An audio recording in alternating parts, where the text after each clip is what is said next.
Good day, everyone. For today, I am here to discuss with you the plants in relationship to their habitats. The habitat is the set of conditions in which an organism completes its life cycle.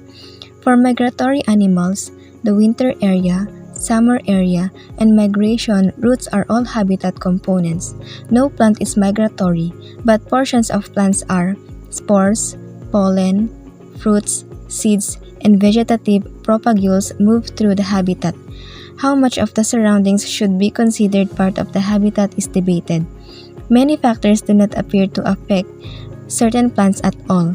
Small herbs on the forest floor do not seem to influence large trees. Their presence or absence has little effect on the mineral nutrition of the trees or on their pollination. An experiment might remove all of the small annuals and then examine whether the trees are affected. However, it would be difficult to measure the growth entire trees, especially their roots, and it might take years to see any effect on the tree's metabolism. On the other hand, we do know that many components impact others directly. Pollinators are critically important aspects of the habitat for the plant species they pollinate, and any disease organisms or predators that prey on those pollinators are also important to the plant. Aspects of the habitat that definitely affect a plant constitute its operational habitat, whereas all components, whether with known effect or not, are its habitat. In order for us to clearly understand this lesson, I am going to discuss the plant habitat and adaptations. Plants adapt or adjust to their surroundings. This helps them to live and grow.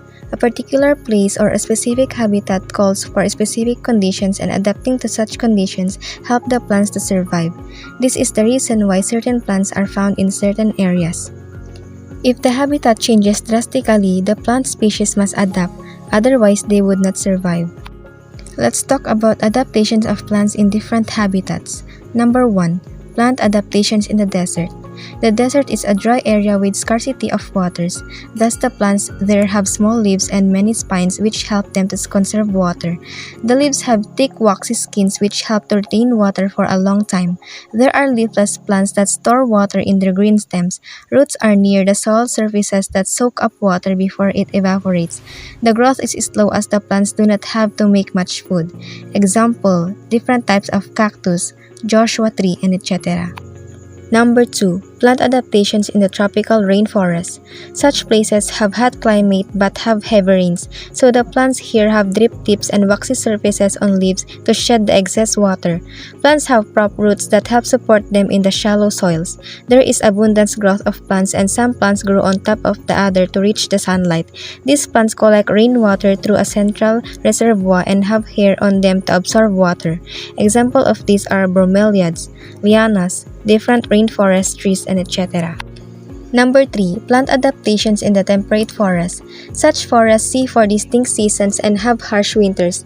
These forests are made of layers of plants from very tall trees to small plants carpeting the forest floors. Wildflowers grow in the forest floors during spring. Most big trees here have thick barks to protect them against the cold winters.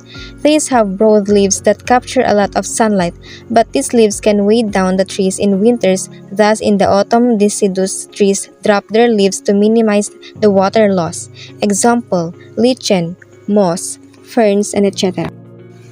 Number 4. Plant adaptations in the grasslands. These are also called prairies and have hot summers and cold winters with uncertain rains and many droughts. The plants here have deep roots to survive the prairie fires. Some trees have thick barks to survive the fires. Roots extend deep into the ground to absorb water. They have narrow leaves as these lose less water. Soft stems enable the prairie grass to bend in the wind. Example, buffalo grass, needle grass, foxtail, etc. And lastly, plant adaptations in water. There are some floating plants that are found in water bodies.